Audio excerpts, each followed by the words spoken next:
আপনাদের হয়তো মনে আছে আমি বলেছিলাম যে সুপ্রিম কোর্টের শেষ নির্দেশ লজিক্যাল ডিসক্রিপেন্সির বিচার করবেন জুডিশিয়াল অফিসাররা, এই সিদ্ধান্তে রাজ্যের শাসক দল তৃণমূল কংগ্রেস অত্যন্ত খুশি এবং তারা সোশ্যাল মিডিয়া মারফত জানিয়েছিল এটা এক ধরনের তাদের জয়।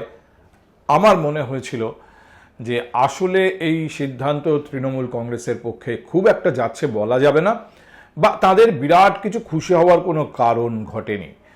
আলটিমেটলি যে তৃণমূল কংগ্রেস খুশি নয় সেটা প্রমাণ হয়েছে রবিবার অভিষেক বন্দ্যোপাধ্যায়ের সাংবাদিক সম্মেলনে।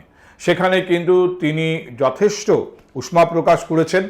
সুপ্রিম কোর্টের এসওপি মানছেন না এই জুডিশিয়াল অফিসাররা এবং তারা সেই নির্বাচন কমিশনের নির্দেশ মেনেই চলছেন, এই ধরনের ক্ষোভ প্রকাশ করেছেন।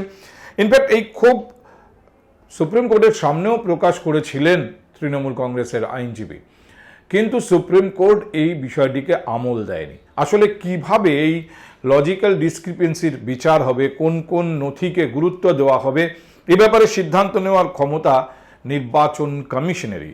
সেখানে সরাসরি হস্তক্ষেপ সুপ্রিম কোর্ট করবে না এরকম একটা ধারণা আমার আগে থেকেই ছিল। শেষ পর্যন্ত দেখা গেছে সুপ্রিম কোর্ট এর মধ্যে ঢুকতে চাইছে না।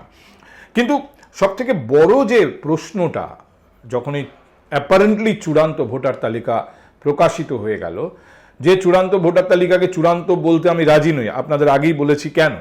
কারণ 60 লক্ষ এরকম নাম সেখানে রয়েছে যাদের ভবিষ্যৎ ইনফ্যাক্ট ঝুলে রয়েছে, এখনো পর্যন্ত নিশ্চিত নয় তারা বৈধ ভোটার হিসেবে স্বীকৃতি পাবেন নাকি অবৈধ ভোটার হিসেবে তাদের নাম বাদ যাবে। কিন্তু মূল প্রশ্নটা, যারা বাদ গেলেন তাদের কি হবে?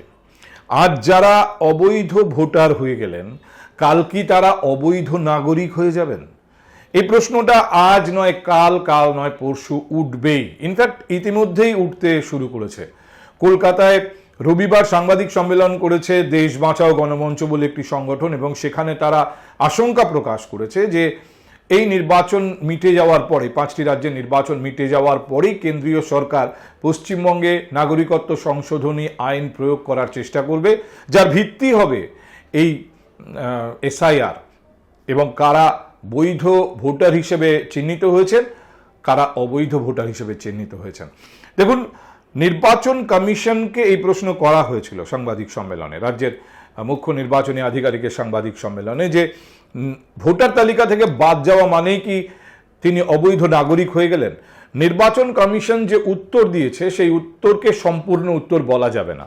তারা কিছুটা বলা যায় গা বাঁচিয়েছে, কিছুটা একটা তথ্য বা একটা সম্ভাবনা ভাসিয়ে রাখার চেষ্টা করেছে। তারা বলেছে যে তাদের কাজ কে বৈধ ভোটার এবং কে অবৈধ ভোটার চিহ্নিত করা, এবং তালিকায় যাতে শুধু বৈধ ভোটারদের নাম থাকে সেটা নিশ্চিত করা। তারা নাগরিকত্ব নিয়ে কোনোভাবেই কোনো ভূমিকা রাখেন না, তাদের সেই দায়ও নেই, দায়িত্বও নেই। কিন্তু মুশকিলটা হচ্ছে, দেখুন, বৈধ ভোটার মানে কি? কে বৈধ ভোটার? যে বৈধ নাগরিক সেই বৈধ ভোটার, স্বাভাবিক এটা। ফলে যখনই কাউকে বৈধ ভোটার নয় বলে চিহ্নিত করে দেওয়া হচ্ছে, বকলমে বলা হচ্ছে যে তিনি বৈধ নাগরিকও নন। এবং সবথেকে বড় কথা, যাদেরকে এভাবে চিহ্নিত করা হচ্ছে এসআইআর প্রক্রিয়ার মাধ্যমে, তাদের কাছে নিজেদের বৈধতা প্রমাণ করার কতটুকু সুযোগ থাকছে। আমি একটা অংশের কথা বলছি। ধরুন, যারা শুনানির ডাক পেয়েছিল কিন্তু শুনানিতে গিয়ে হাজির হয়নি, গোটা রাজ্যে এই সংখ্যাটা প্রায় 6 লক্ষ। তো এই 6 লক্ষ মানুষ যারা শুনানিতে হাজির হননি, স্ট্রেট অ্যাওয়ে তাদের নাম তালিকা থেকে বাদ দিয়ে দিয়েছে নির্বাচন কমিশন। কারণ মুশকিল হচ্ছে, এর মধ্যে কিছু মানুষ হয়তো আছেন যারা আশঙ্কিত ছিলেন যে নথি নিয়ে যেতে বলা হয়েছে তারা সেই নথি জোগাড় করতে পারবেন না। কিছু মানুষ ট্রুলি থাকতে পারেন এরকম, যারা জানেন যে তারা বৈধ নাগরিক নন। কিন্তু এরকম বহু মানুষ আছেন যারা নানা কারণে সেদিন নিজের যেদিন ডাক পড়েছিল পৌঁছতে পারেননি। ধরুন, কেউ হয়তো দেশে নেই বা এই রাজ্যে নেই, তার পক্ষে শুধুমাত্র ওই শুনানিতে অ্যাপিয়ার করার জন্য কোনো দূর রাজ্য থেকে বা দূর দেশ থেকে সেই মুহূর্তে ফিরে আসা সম্ভব হয়নি। এরকম হতে পারে কেউ অসুস্থ, হাসপাতালে ভর্তি, তিনি ওই শুনানির ডাক যেদিনকে তাকে দেওয়া হয়েছে সেদিন বেরিয়ে আসার মতো কন্ডিশনে ছিলেন না। হাজার একটা কারণ থাকতে পারে। নির্বাচন কমিশন সুযোগ দিলেন কদিন? মাত্র একদিন, আপনার যেদিন ডাক আপনাকে সেদিন অ্যাপিয়ার করতে হবে, আপনি এলেন না আপনার নাম বাদ। ঠিক এত সহজভাবে কাউকে অবৈধ ভোটার ডিক্লেয়ার করা যায় কি?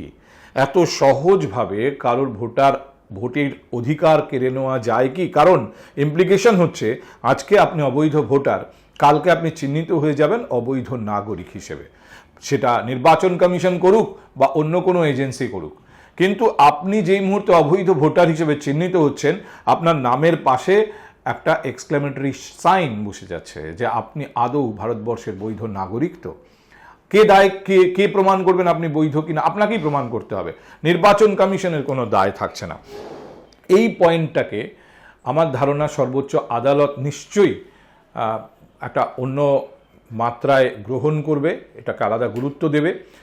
আর রাজ্যের শাসক দল তৃণমূল কংগ্রেস, তারা একদিকে যেরকম রাজনৈতিক প্রচার চালিয়ে যাচ্ছে, ধর্নায় বসা ইত্যাদি সম্পূর্ণ রাজনৈতিক প্রক্রিয়া। এর আগে আমরা দেখেছি ধর্না হতো, রাজনৈতিক দল ধর্না করতো শাসক দল বা সরকারের বিরুদ্ধে, পরবর্তীতে সিবিআই এর মতো কেন্দ্রীয় এজেন্সির বিরুদ্ধে ধর্না আমাদের দেখতে হয়েছে। এবারে মমতা বন্দ্যোপাধ্যায়ের এই ধর্নায় উল্টো দিকে, মানে যাদের বিরুদ্ধে এই ধর্না, সেখানে নির্বাচন কমিশন ছাড়া পাশে কি দেশের সুপ্রিম কোর্ট? কারণ গোটা বিষয়টার মধ্যে এই মুহূর্তে সুপ্রিম কোর্ট জড়িয়ে আছে, এই প্রশ্ন কিন্তু উঠবে। তারপরেও ধর্নাটা হচ্ছে এবং সেখানে রাজ্যের মুখ্যমন্ত্রী ধর্নায় বসছেন প্রতিবাদ করতে, মুখ্যত নির্বাচন কমিশনের বিরুদ্ধে, যে প্রতিবাদ তৃণমূল কংগ্রেস এতগুলো সপ্তাহ ধরে করে আসছে। কিন্তু পাশাপাশি যেহেতু এখন পার্টি সুপ্রিম কোর্টও, তাই প্রশ্ন উঠবে যে সুপ্রিম কোর্টের বিরুদ্ধেও কি এই ধর্নায় ক্ষোভ প্রকাশ করা হচ্ছে? কারণ সুপ্রিম কোর্টের এসওপি মানছেন না যারা এই মুহূর্তে জুডিশিয়াল অফিসাররা কাজ করছেন, এর অর্থ হচ্ছে সুপ্রিম কোর্টের প্রতি অনাস্থা প্রকাশ করা। কারণ সুপ্রিম কোর্ট এটাও বলে দিয়েছে যে ওই জুডিশিয়াল অফিসাররা আসলে সুপ্রিম কোর্টের প্রতিনিধি হিসেবে কাজ করবেন। এবার তারা যদি নির্বাচন কমিশনের কথা মেনে চলেন, বকলমে একই ব্র্যাকেটে নির্বাচন কমিশন এবং সুপ্রিম কোর্টকে বসিয়ে দেওয়া হচ্ছে কিনা, এই বিতর্ক তো উঠবেই। এর মাঝখানে আর একটা বড় প্রশ্ন, ইলেকশনের কি হবে, নির্বাচনের কি হবে, যে জন্য এই এসআইআর। এখনো পর্যন্ত নির্বাচন কমিশনের যা ভূমিকা আমি দেখছি, তারা নির্দিষ্ট সময়ে যাতে নির্বাচনটা হয় সেজন্য পদক্ষেপ করে যাচ্ছেন। সোমবার দিনই ভার্চুয়াল বৈঠক, সেই বৈঠক সারাদিন ধরে বৈঠকে বিভিন্ন জেলার এসপি, বিভিন্ন রেঞ্জের ডিআইজি, আইজিদের নিয়ে নির্বাচন কমিশন বৈঠক করেছে।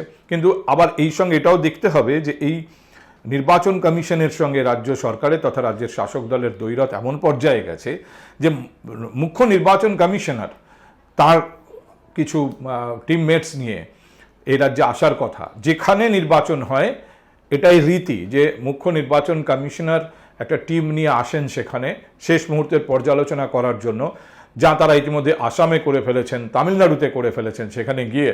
কিন্তু পশ্চিমবঙ্গে যেদিন তাদের আসার কথা ছিল তারা আসতে পারেননি। ভবিষ্যতে কবে আসবেন সেই দিনক্ষণ এখনো পর্যন্ত অন্তত আমার অজানা, আনুষ্ঠানিকভাবে ঘোষণা হয়েছে বলে জানা নেই। ফলে এটা পরিষ্কার, একদিকে নির্বাচন কমিশন তার কিছু কিছু পদক্ষেপ বলছে নির্বাচন সময়ে যাতে হয় সেজন্য তারা কাজ করে যাচ্ছেন, অন্যদিকে কিছু কিছু বিষয় এমন সামনে আসছে যা প্রশ্ন তুলছে আদৌ নির্বাচন সঠিক সময় নির্বাচন ঘোষণা এবং পরবর্তীতে নির্বাচন অনুষ্ঠিত হবে কি না। প্রতিদিন পরিস্থিতি বদলাচ্ছে। আপনাদের সঙ্গে এই মুহূর্তে যে কথা বলছি, আমি জানি না আগামীকাল হয়তো সম্পূর্ণ অন্য কোনো বিপরীত বিষয়ে বা বিপরীত সম্ভাবনা নিয়ে কথা বলতে হবে।